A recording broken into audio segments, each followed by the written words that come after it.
Hello everyone. A very warm welcome to all of you. Welcome to the class. So आज के इस lecture में हम लोग जो आपका यूनिट 13 है that is your methods in biology, इसका मैं बेसिक करवाऊंगी आज आप लोगों को। बिल्कुल स्क्रैच से स्टार्ट करेंगे, बिल्कुल जीरो से स्टार्ट करेंगे। जिन बच्चों को बिल्कुल कुछ भी नहीं पता इस यूनिट के बारे में, सो ये लेक्चर जो है उन लोगों के लिए बहुत इंपॉर्टेंट होने वाला है, क्योंकि आज के इस लेक्चर में हम लोग बेसिक डेवलप करेंगे अपना। ठीक है, तो चलिए स्टार्ट करते हैं।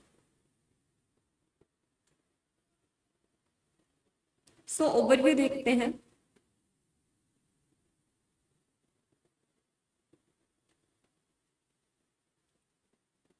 जो सबसे पहले टॉपिक हम लोग डिस्कस करेंगे वो हम लोग क्लोनिंग के बारे में डिस्कस करेंगे, किस तरीके से रिकॉम्बिनेंट डीएनए बनता है। ठीक है, क्योंकि बायोटेक्नोलॉजी के बारे में थोड़ा सा देखेंगे आज हम लोग। सो रिकॉम्बिनेंट डीएनए कैसे बनता है उसके बारे में समझेंगे। एक एग्जांपल से समझते हैं। लेट्स सपोज कि दो फ्रेंड हैं। लेट्स सपोज ये दो फ्रेंड हैं।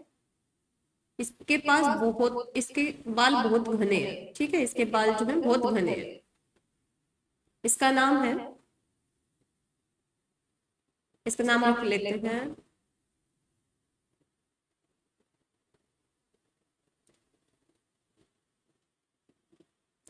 इसका नाम रख लेते हैं मोटू। ठीक है, इसके अलावा इसका एक और फ्रेंड है।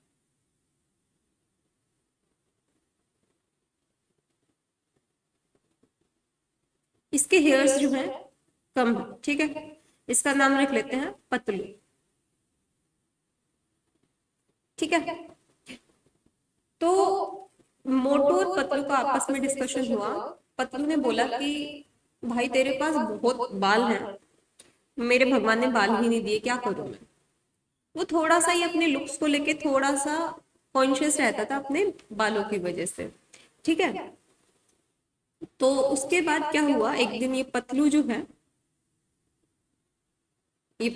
एक दिन गार्डन में डोल रहा था। ठीक है, ये गार्डन में डोलते डोलते कहाँ पहुंचा, ये गार्डन में डोल रहा था। और गार्डन में इसको एक साइंटिस्ट मिला। इसको गार्डन में इसको एक साइंटिस्ट मिला। साइंटिस्ट का नाम रख लेते हैं पप्पू। ठीक है,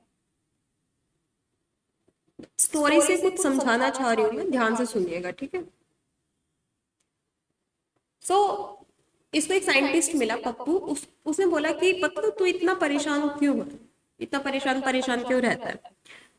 तो पतलू ने बोला कि मैं अपने बालों की वजह से परेशान रहता हूँ कि भगवान ने मेरे को बाल ही नहीं दिए। तो इसने पप्पू ने बोला तू थोड़े दिन वेट कर, मैं इस तेरी प्रॉब्लम को पक्के से, मैं जो तेरा इशू है, जो तेरी प्रॉब्लम है, इसको मैं 100% सॉल्व कर दूंगा। सो इसको इंश्योर करके भेज दिया पतलू को पप्पू ने, इन साइंटिस्ट ने, कि मैं तेरी प्रॉब्लम का सॉल्यूशन निकालूंगा, तुम मेरे को महीने भर बाद कॉल करना।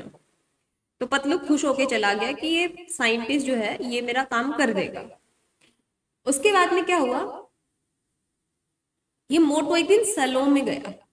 ये मोटू एक दिन बाल बाल कटवाने के लिए दुकान पे गया, सैलून में गया। तो यहाँ पर क्या हुआ, मोटू जो है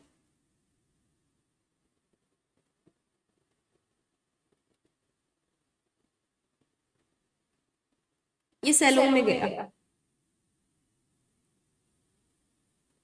ठीक है, अपने बाल बाल कटवाने के लिए पहुंच गया। पप्पू भी वहां पे।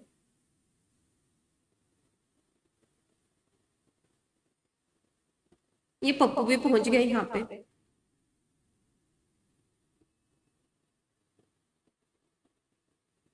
पप्पू ने क्या किया, इस मोटू का जो बाल है वो उखाड़ लिया। ठीक है, क्योंकि साइंटिस्ट है। इसने क्या किया, इस मोटू का बाल उखाड़ लिया। ठीक है, तो अब इन साइंटिस्ट ने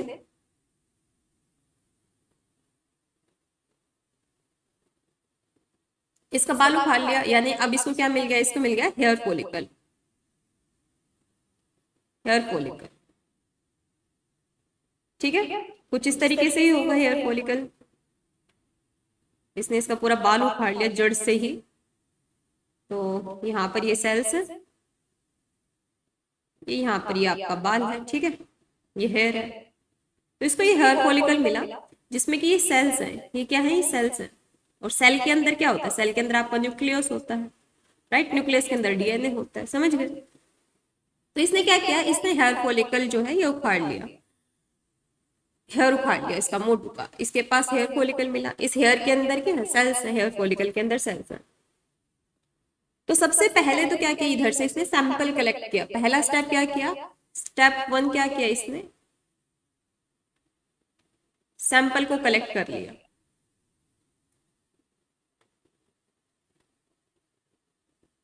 सैंपल कलेक्शन। सैंपल क्या लिया इसने? हेयर फॉलिकल लिया।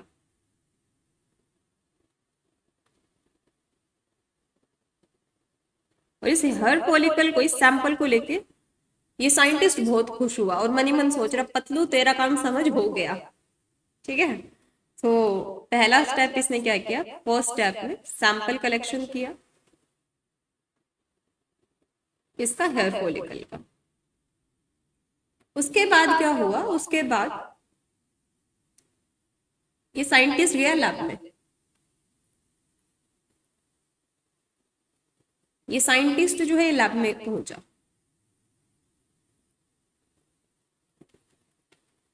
और इसके पास क्या है? इसके पास सैंपल है, हेयर फॉलिकल है इसके पास। और यहाँ पर हेयर फॉलिकल में ये क्या है? ये सेल्स है। ये क्या है? ये सेल्स है। तो इसने क्या किया? इसने, सेल के अंदर क्या होता है? सेल के अंदर आपका न्यूक्लियस होता है। सेल के अंदर क्या होता है? न्यूक्लियस। और न्यूक्लियस के अंदर क्या होता है? डीएनए। तो इसने सेकंड स्टेप में क्या किया? इसने सेकंड स्टेप में आइसोलेट किया डीएनए को। ठीक है, इससे हेयर फॉलिकल से डीएनए निकाल लिया। तो सेकंड स्टेप में क्या किया? Isolation of DNA. अब ये डीएनए कैसे आइसोलेट किया है इसको इन डेप्थ भी मैं आपको पढ़ाऊंगी, अभी स्टोरी समझो बस। इसने डीएनए आइसोलेट कर लिया। लेकिन जो आपका डीएनए है, डीएनए की लेंथ कितनी होती है? बहुत बड़ी लेंथ होती है ना? लेंथ डीएनए की बड़ी होती है, 2.2 मीटर लॉन्ग होता है आपका डीएनए। तो डीएनए तो इसने आइसोलेट कर लिया, लेकिन जो डीएनए की लेंथ है वो बड़ी होती है।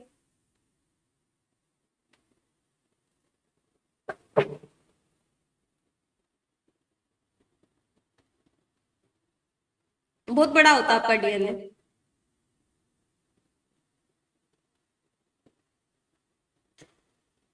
तो इसने बोला कि मेरे को इतना बड़ा डीएनए नहीं चाहिए, मेरे को तो बस फ्रेगमेंट ही चाहिए डीएनए का। ठीक है, तो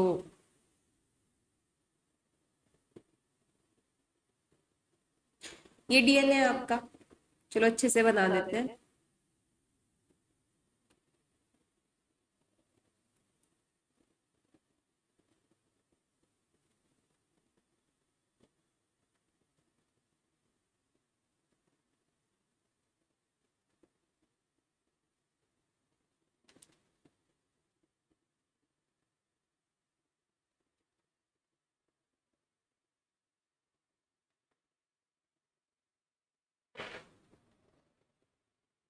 तो डीएनए बहुत बड़ा है, तो इन साइंटिस्ट ने बोला कि मुझे इतना बड़ा डीएनए नहीं चाहिए, मुझे तो केवल फ्रेगमेंट्स चाहिए। तो इसने कहा कि इतना बड़ा डीएनए नहीं चाहिए, तो अब मैं क्या करूं? इसने सोचा अब मैं लेके आता हूँ सीजर, काटूंगा मैं इस डीएनए को, मेरे को छोटा चाहिए, मेरे को बड़ा डीएनए नहीं चाहिए। तो एक सीजर लेके आया। सीजर का क्या नाम है? सीजर का नाम है रेस्ट्रिक्शन एंजाइम। क्या नाम है सीजर का? सीजर का नाम है restriction enzyme.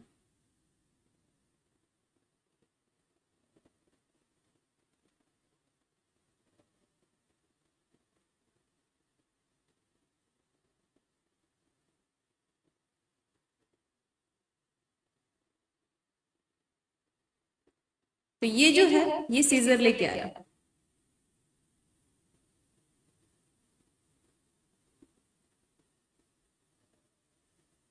Restriction enzyme.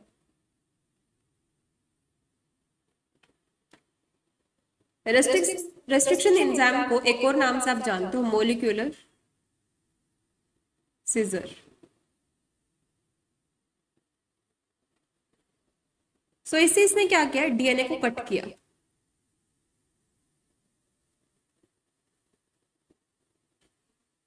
Cutting of DNA, ठीक है। डीएनए को इसने कट किया, कट करके फ्रेगमेंट लिए इसने। फिर उसके बाद फिर क्या किया इसने, मतलब इसने इस तरीके से एक सैंपल लिया होगा, इसमें आपके जो हेयर फॉलिकल वो डाला होगा, डीएनए आइसोलेट किया होगा, डीएनए को यहाँ पर रिस्ट्रिक्शन एंजाइम डाली होगी, यहाँ पर बहुत सारे फ्रेगमेंट आ गए होंगे डीएनए के। उसके बाद में जो बहुत सारे फ्रेगमेंट आए डीएनए के, इसने क्या किया, जो फ्रेगमेंट मिलेंगे डीएनए के, इसने फिर जेल इलेक्ट्रोफोरेसिस किया। क्या किया इसने, fourth gel electrophoresis, DNA fragment को सेपरेट करने के लिए। जेल इलेक्ट्रोफोरेसिस, जेल इलेक्ट्रोफोरेसिस में इसने क्या किया, किस लिए परफॉर्म होती है ये, for separation of DNA fragment, separation of DNA fragments.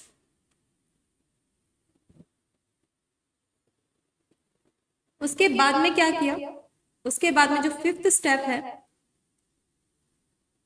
That is illusion. Evolution में क्या किया, यहाँ पर डीएनए फ्रेगमेंट तो सेपरेट हो गए, जो आपकी इस तरीके से जेल इलेक्ट्रोफोरेसिस परफॉर्म होती है, तो जो डीएनए फ्रेगमेंट थे वो तो यहाँ पर सेपरेट हो गए। उसके बाद इस जेल इलेक्ट्रोफोरेसिस में से जो डीएनए है, इनको आप लोग क्या करोगे, इनको आप लोग एक्सट्रैक्ट भी तो करोगे जेल इलेक्ट्रोफोरेसिस में, जो ये जेल है इसके ऊपर से बाहर भी तो निकालोगे। तो यहाँ पर ये जेल इलेक्ट्रोफोरेसिस तो परफॉर्म कर ली, उसके बाद क्या किया इसने, उसके बाद यहाँ से एक्सट्रैक्ट किया डीएनए फ्रेगमेंट को, और इस प्रोसेस को इल्यूशन बोलते हैं। So extraction of DNA fragment from gel, DNA fragment from gel. उसके बाद में आपको क्या मिल गया, आपको मिल गया आपका डिजायर्ड डीएनए। क्या मिल गया, क्योंकि आपने यहां से डीएनए तो ले लिया था, हेयर फॉलिकल से आपने डीएनए को आइसोलेट कर लिया, लेकिन आपको फ्रेगमेंट में चाहिए था डीएनए, तो आपको आपका जो छोटा सा डीएनए का फ्रेगमेंट था जो डिजायर्ड था आपका, वो मिल गया। ये फ्रेगमेंट ऑफ डीएनए समझ रहे हो, किसका डीएनए लिया आपने, इस मोटू के बालों का, इसके हेयर फॉलिकल लिया, हेयर फॉलिकल सेल्स में से आपने क्या किया, आपने डीएनए आइसोलेट किया, डीएनए बड़ा था तो आपने कट करके उसको छोटा किया, जेल इलेक्ट्रोफोरेसिस परफॉर्म करके, इल्यूशन परफॉर्म करके एक्सट्रैक्ट किया आपने किसको, डीएनए फ्रेगमेंट को। तो अब आपके पास में क्या आ गया है, अब आपके पास में आ गया है डिजायर्ड डीएनए। क्या आ गया आपके पास में, आपके पास में आ गया डिजायर्ड डीएनए। लेट्स सपोज ये आ गया आपके पास में आपका डिजायर्ड डीएनए। क्लियर है।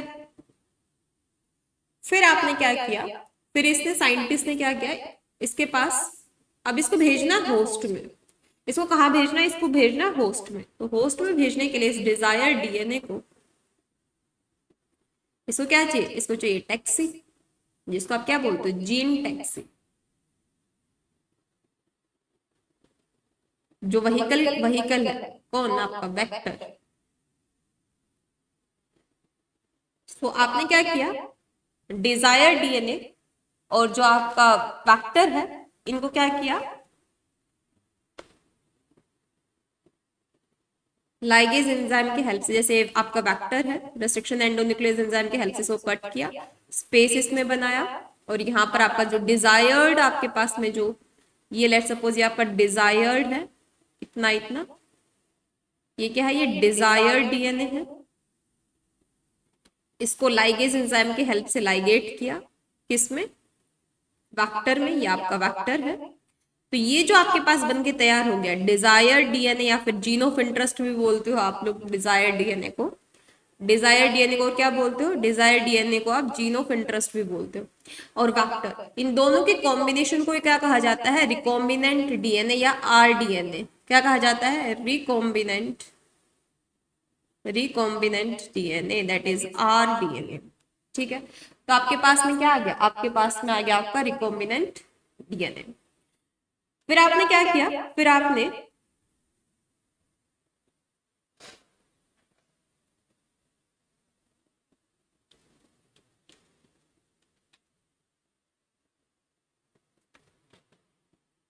नेक्स्ट स्टेप में आपने इसको क्या किया,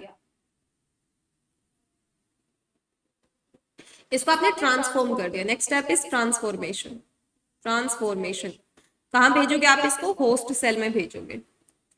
ट्रांसफॉर्मेशन में क्या होगा, जो आपके पास आर डीएनए यानी रिकॉम्बिनेंट डीएनए, इसको ट्रांसफॉर्म करोगे किसमें, होस्ट सेल में। लेकिन जो ट्रांसफॉर्मेशन है, इस ट्रांसफॉर्मेशन में 3 केस आते हैं। ट्रांसफॉर्मेशन के 3 केस आते हैं, कौन कौन से। पहली बात तो ये है, जब आपने वेक्टर और जीन ऑफ इंटरेस्ट को जोड़ा होगा तो ये भी हो सकता है कि ये ना भी जुड़े हों, है ना। तो यहां पर 3 केस आ सकते हैं कि ये आपकी होस्ट सेल है,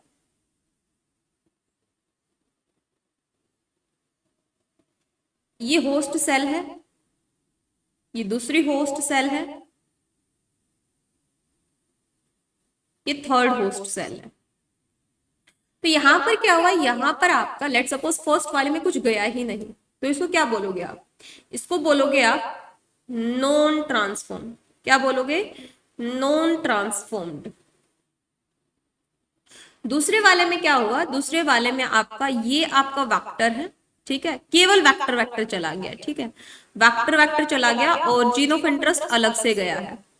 और तीसरे वाले में क्या है, तीसरे वाले में लेट सपोज आपका जो वेक्टर है, इस वेक्टर के साथ में आपको जो जीन ऑफ इंटरेस्ट है वो भी गया, यानी इसमें क्या है, इसमें रिकॉम्बिनेंट है। ये क्या है, ये रिकॉम्बिनेंट है, आर डीएनए रिकॉम्बिनेंट डीएनए गया है थर्ड वाले होस्ट में। और सेकंड वाले में क्या गया है, सेकंड वाले में नॉन रिकॉम्बिनेंट गया है, लेकिन कुछ ना कुछ तो गया है। ट्रांसफॉर्म का मतलब होता है, जैसे कि ट्रांसफॉर्म का सिंपल सा मतलब है, जो आपका होस्ट सेल है उसमें किसी चीज का जाना, ठीक है। तो पहले वाले में तो कुछ गया ही नहीं, तो नॉन ट्रांसफॉर्म है। इन दोनों में कुछ ना कुछ तो गया है, तो इनको आपने क्या बोला, इन दोनों को आपने बोला ट्रांसफॉर्म्ड सेल। क्या बोला, ट्रांसफॉर्म्ड सेल, ट्रांसफॉर्म्ड सेल। लेकिन ये बताओ, क्या दोनों में वो रिकॉम्बिनेंट डीएनए जो आपको चाहिए, नहीं। सेकंड वाले तो हमें चाहिए ही नहीं है, सेकंड वाले में तो वेक्टर अलग है, आपका जीन ऑफ इंटरेस्ट अलग है, नॉन रिकॉम्बिनेंट, ये तो हमें चाहिए नहीं। अब आप इसको सिलेक्ट कैसे करोगे, ये थर्ड वाला चाहिए हमें, तो सिलेक्ट कैसे करोगे। तो सिलेक्ट करने के लिए नेक्स्ट आप क्या करोगे, सिलेक्शन परफॉर्म करोगे, स्क्रीनिंग परफॉर्म करोगे। नेक्स्ट क्या करोगे, सिलेक्शन, जिसको आप स्क्रीनिंग भी बोलते हो, जिसको क्या बोलते हैं आप, स्क्रीनिंग भी बोलते हो। स्क्रीनिंग 2 तरीके से होती है, स्क्रीनिंग के 2 तरीके होंगे।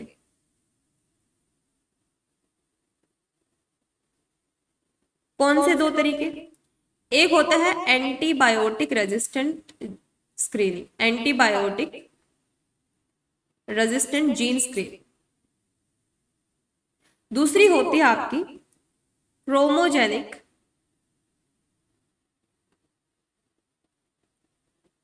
एंजाइमेटिक, क्रोमोजेनिक एंजाइम या फिर एंजाइमेटिक मेथड भी इसको बोलते हो, एंजाइमेटिक स्क्रीनिंग भी इसको बोलते हो, ठीक है। तो इन दोनों टेक्निक को परफॉर्म करके क्या करोगे आप, रिकॉम्बिनेंट डीएनए को क्या कर लोगे, थर्ड वाला जो आपका रिकॉम्बिनेंट डीएनए है, इसको आप लोग सिलेक्ट कर लोगे। क्या कर लोगे, सिलेक्ट कर लोगे। तो इस टेक्निक को परफॉर्म करके आपने क्या किया, इस टेक्निक को परफॉर्म करके फाइनली जो आपका थर्ड होस्ट था ना, जिसके पास में आपका क्या था, जिसके पास में आपका ये इस तरीके से ये रिकॉम्बिनेंट डीएनए था, ये जो रिकॉम्बिनेंट डीएनए था, इसको आपने क्या किया, सिलेक्ट कर लिया, स्क्रीन कर लिया कि अच्छा ये है हमारा रिकॉम्बिनेंट डीएनए जो हमें चाहिए था, तो आपको मिल गया। अब क्या करोगे, अब आपको इलाज तो मिल गया कि ये है वो डीएनए जिससे मैं क्या कर सकता हूं, इस डीएनए से मैं इस पतलू के बालों को उगा सकता हूं। इसको मिल गई दवाई कि इस डीएनए का यूज करके मैं क्या करूंगा, मैं पतलू के बालों को मोटू के जैसा घना बना दूंगा, ठीक है। इन साइंटिस्ट को ये तो मिल गई। फिर इसने सोचा, ये जो आपके साइंटिस्ट थे इनके पास बहुत सारे टकले आ गए जिनके बाल ही नहीं थे, ठीक है। स्टोरी को माइंड मत करना, ये केवल स्टोरी है, ठीक है। तो बहुत सारे टकले आ गए जिनके बाल ही नहीं थे। तो एक साइंटिस्ट ने सोचा मैं ऐसा करूं कि मैं बहुत सारा ये जो डीएनए है इसकी बहुत सारी कॉपी बना दूं मैं, ताकि मैं बहुत पैसा छापूं मैं, है ना, अमीर बन जाऊं मैं। तो इस साइंटिस्ट ने क्या किया, इस साइंटिस्ट ने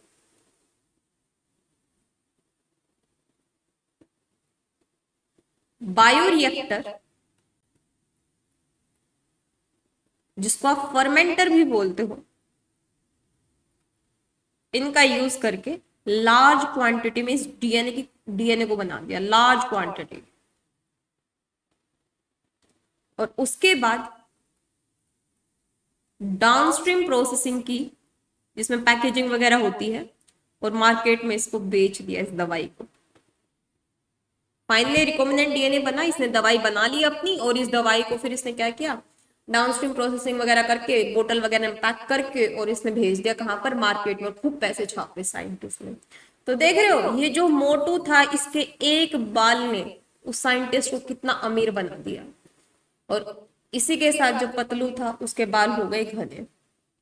आई होप ये स्टोरी आपको समझ आ गई होगी। तो रिकॉम्बिनेंट डीएनए टेक्नोलॉजी में इस तरीके से आप एक डीएनए फ्रेगमेंट से कितनी कॉपी आप बना सकते हो। जैसे इंसुलिन जीन है, कोई भी जीन ले लो, रिकॉम्बिनेंट डीएनए बना लो, उसके बाद में उसकी लार्ज क्वांटिटी में फर्मेंटर की हेल्प से लार्ज क्वांटिटी बनाओ, उसके बाद मार्केट में बेचो। ठीक है, तो ऐसे ही चलती है आपकी बायोटेक्नोलॉजी। ठीक है, तो ये इसी तरीके से जब मैं आपको क्लोनिंग करवाऊंगी तो क्लोनिंग में सारा कंसेप्ट आएगा। क्वेश्चंस कैसे आते हैं इस एरिया से, क्वेश्चन ऐसे आते हैं कि हमारे पास में वेक्टर है, इसमें हमने जीन ऑफ इंटरेस्ट को, ये जीन ऑफ इंटरेस्ट है, इंसर्ट किया, लेकिन जीन ऑफ इंटरेस्ट जो है वो अपोजिट डायरेक्शन में इंसर्ट हो गया, फिर उसको फ्रेगमेंट किया। तो फिर वहां पर आपसे पूछा जाएगा ये कितने बैंड मिलेंगे, कैसे बैंड मिलेंगे, कितने साइज के मिलेंगे, ऐसे क्वेश्चन आते हैं। मैं सारे क्वेश्चंस करवाऊंगी आपको, डोंट वरी, केवल बेसिक है।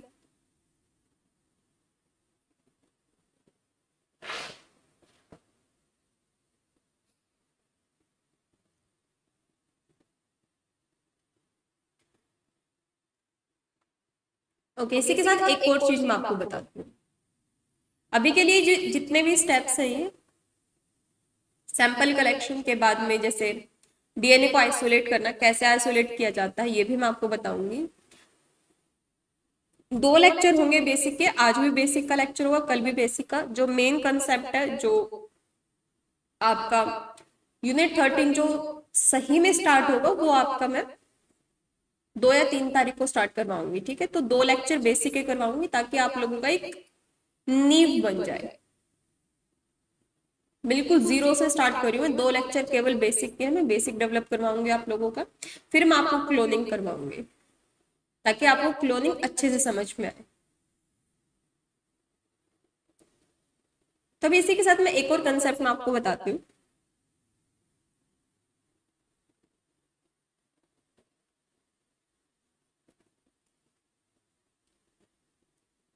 जैसे अभी मैंने कहा, ये होस्ट सेल हम लोगों ने क्या लिया था, बैक्टीरिया लिया था। क्या लिया था, होस्ट सेल हम लोगों ने, बैक्टीरिया। अच्छा, बैक्टीरिया को भी इन्फेक्ट करने वाला धरती पर अवतार ले चुका है। कौन है जो बैक्टीरिया को इन्फेक्ट कर सकता है? That is your virus. क्योंकि ये वायरस, वायरस को बोलते हैं हम लोग फाज। वायरस को क्या बोलते हैं, फाज बोलते हैं वायरस को।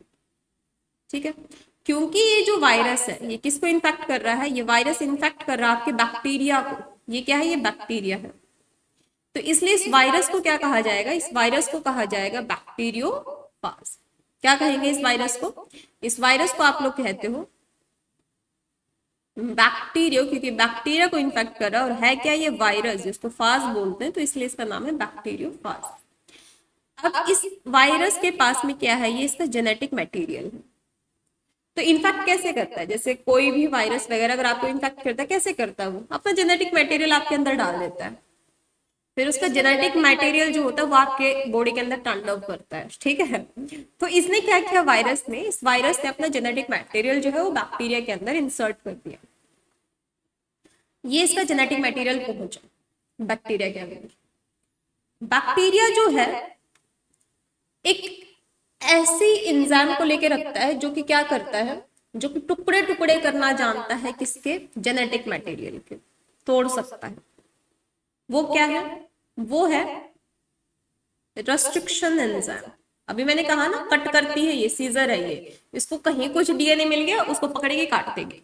इसको डीएनए दिखते ही इसको अंदर से होता है कि मेरे को इस डीएनए को काटना है, तो ये सीजर है। मतलब एक होता है ना कि एक ऐसे सीजर है, जादुई सीजर है जिसको डीएनए दिख गया तो उसको उसको बस दिखते उस डीएनए को काट देना है। इसके पास ऐसी जादुई शक्ति है कि मेरे को अगर डीएनए दिख गया मैं इसको काट दूंगी इस डीएनए को। तो ये रेस्ट्रिक्शन एंजाइम ऐसी है। तो रेस्ट्रिक्शन एंजाइम जो है, इसको दिख गया डीएनए, इसने डीएनए को जैसे ही देखा इसने क्या किया, इसके कर दिए टुकड़े टुकड़े टुकड़े। क्या कर दिए इसके टुकड़े टुकड़े टुकड़े, ब्रेक कर दिया।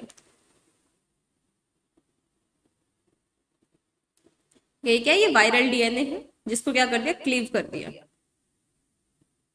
किसने, रेस्ट्रिक्शन एंजाइम ने। अब क्वेश्चन ये आता है कि मैम बैक्टीरिया के पास भी तो खुद का जेनेटिक मटेरियल होगा, ये रेस्ट्रिक्शन एंजाइम तो उसके भी टुकड़े टुकड़े कर देगी, उसके टुकड़े टुकड़े क्यों नहीं करती है। ये इसके पास खुद का भी तो जेनेटिक मटेरियल होगा, बैक्टीरिया के पास, ये बैक्टीरिया का जेनेटिक मटेरियल है, बैक्टीरिया का जेनेटिक मटेरियल है, इसके टुकड़े टुकड़े क्यों नहीं करती। ये भी तो डीएनए है, जेनेटिक मटेरियल को देखते ही अगर ये काटने लग जाती है तो बैक्टीरिया के जेनेटिक मटेरियल को क्यों नहीं काटती है। इसका जवाब ये है कि बैक्टीरिया के पास में एक ऐसा एंजाइम होता है जिसका नाम क्या है,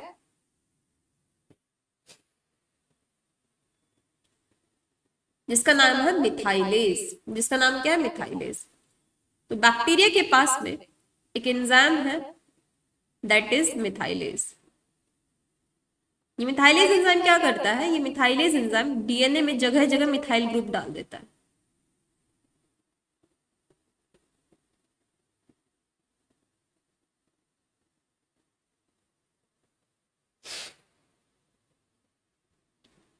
ये कौन सा एंजाइम है, ये मिथाइलेज एंजाइम।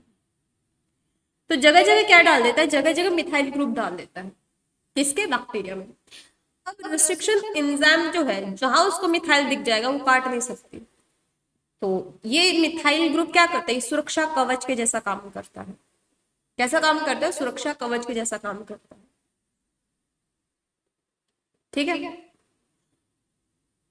तो ये रेस्ट्रिक्शन एंजाइम जो है, ये बैक्टीरिया के डीएनए को इस तरीके से काट नहीं सकती। बैक्टीरिया ने क्या कर लिया, बैक्टीरिया ने मॉडिफाई कर लिया अपने डीएनए को, अपने अंदर वो शक्तियां ले आया है बैक्टीरिया कि रेस्ट्रिक्शन एंजाइम उसके डीएनए को काट ही नहीं पाएगी। तो इस तरीके से बैक्टीरिया ने अपने जेनेटिक मटेरियल को क्या कर लिया है, मॉडिफाई। ठीक है, समझ में आ गई बात।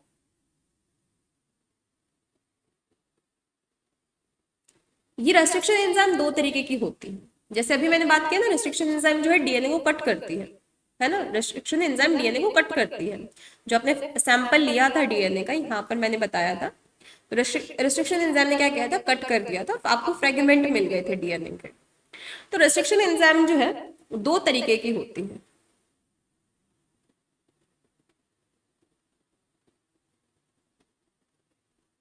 एक होती है आपकी एक्सोन्यूक्लियस, एक्सोन्यूक्लियस, और एक होती है एंडोन्यूक्लियस। अब आप टर्म्स को ब्रेक करो। किसी भी एंजाइम का फंक्शन अगर आपको नहीं पता ना, उसको जानने के लिए आप सिंपल सा टर्म को ब्रेक कर दो। देखो, एंडो प्लस न्यूक्लियस। एंडो का मतलब क्या है, बीच में से, with in, in between. Endo का मतलब होता है इन बिटवीन कह लो, विद इन कह लो, या बीच में से। ये मतलब होता है किसका, एंडो का। न्यूक्लियस का मतलब क्या है, न्यूक्लियस एज, यानी वो एंजाइम जो किसको कट करेगी, न्यूक्लिक एसिड को, दैट इज न्यूक्लियस। तो किसको ब्रेक करेगी, न्यूक्लिक एसिड को ब्रेक करेगी। न्यूक्लिक एसिड आपका क्या होता है, डीएनए आरएनए। डीएनए आरएनए को कैसे ब्रेक करेगी, डीएनए आरएनए में जो न्यूक्लियोटाइड्स होते हैं, डीएनए आरएनए कैसे बनता है, न्यूक्लियोटाइड फिर न्यूक्लियोटाइड फिर न्यूक्लियोटाइड, इस तरीके से बनता है। तो न्यूक्लियोटाइड के बीच में कौन सा बॉन्ड होता है, फॉस्फोडाइएस्टर बॉन्ड। कौन सा, फॉस्फोडाइएस्टर बॉन्ड। तो फॉस्फोडाइएस्टर बॉन्ड को ब्रेक करती है और इस तरीके से न्यूक्लिक एसिड को कट करती है, यानी कि डीएनए के बीच में कट मारेगी। ये कहाँ कट मारेगी? डीएनए के बीच में। इस तरीके से अगर आपका डीएनए है, इस तरीके से अगर आपका डीएनए है, तो डीएनए के बीच में से कट मारेगी, डीएनए के यहां कट मारेगी, इन बिटवीन। तो जो रेस्ट्रिक्शन एंजाइम बीच में कट करती है डीएनए को, उसको बोलते हैं एंडोन्यूक्लियेज। ठीक है, रेस्ट्रिक्शन एंजाइम कौन से फैमिली से बिलोंग करते हैं? न्यूक्लियस फैमिली से। दूसरी है एक्सोन्यूक्लियस। एक्सोन्यूक्लियस को भी कट करो, देखो इसको ब्रेक करो। एक्सो, एक्सो का मतलब होता है टर्मिनल। टर्मिनल का मतलब होता है किनारे, यानी जो किनारे से कट करेगी। जो डीएनए आरएनए जो भी आपका न्यूक्लिक एसिड है, जेनेटिक मटेरियल है,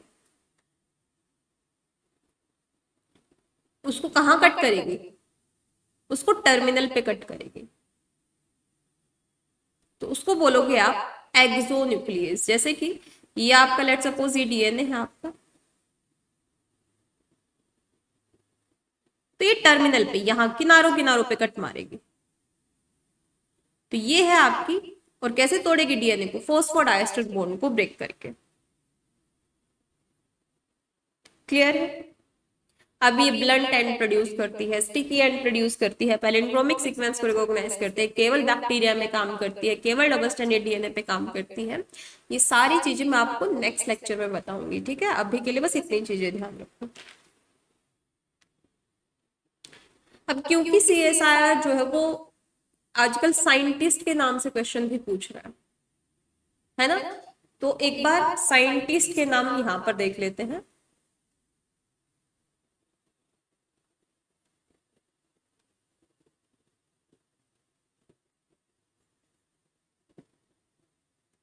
जो फर्स्ट रिकॉम्बिनेंट डीएनए है आपका, किसने डिस्कवर किया था? ये डिस्कवर किया था आपने, आपका Herbert Boyer and Stanley Cohen ने किया था 1972 टू 73 के बीच। ठीक है,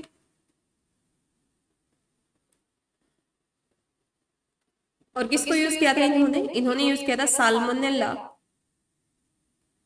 साल्मोनेला टाइफी म्यूरियम, इसको यूज किया था, इस बैक्टीरिया को। ठीक है, नेक्स्ट इज जो रेस्ट्रिक्शन एंजाइम है, जो आपकी रेस्ट्रिक्शन एंजाइम है, और जो आपकी मिथाइलेज एंजाइम है, डीएनए मिथाइलेज एंजाइम, इसको किसने आइसोलेट किया था पहले? सबसे पहले इसको आइसोलेट जो किया था वो है आपके हैमिल्टन ओ स्मिथ। कौन है वो? हैमिल्टन ओ स्मिथ। इन्होंने आइसोलेट किया था। किससे एक्सट्रैक्ट किया था इन्होंने? Extracted from Haemophilus influenza bacteria, इसे किया था इन्होंने आइसोलेट। और जो पहली रेस्ट्रिक्शन एंजाइम इन्होंने आइसोलेट की थी ना, जो पहली रेस्ट्रिक्शन एंजाइम इन्होंने आइसोलेट की थी, फर्स्ट जो रेस्ट्रिक्शन एंजाइम आई थी आपकी, वो क्या थी? वो थी आपकी हिंद 3। कौन सी थी? हिंद 3 भी बोलते हैं कुछ लोग हिंद 3 भी बोलते हैं, प्रोनाउंसिएशन सबका अलग अलग है इसका। तो इसको बोलते हैं आप हिंद सेकेंड, सॉरी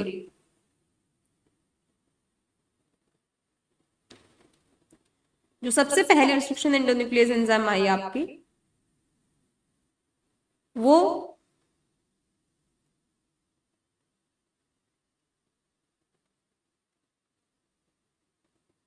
हिंद 2 आई। ठीक है, हिंद सेकेंड। पहले इसको इन्होंने हिंद 3 नहीं बोला था, पहले इन्होंने इसको एंडोन्यूक्लियस आर बोला था। जो पहले इसको आइसोलेट किया था ना, पहले इसको बोला था इन्होंने एंडोन्यूक्लियस आर। उसके बाद में फिर इसका नाम जो है इन्होंने हिंद सेकंड रख दिया था। तो फर्स्ट रेस्ट्रिक्शन एंजाइम जो है ये आइसोलेट की गई थी, हैमिल्टन और स्मिथ ने की थी, हेमोफिलस इन्फ्लुएंजा बैक्टीरिया से। क्लियर है?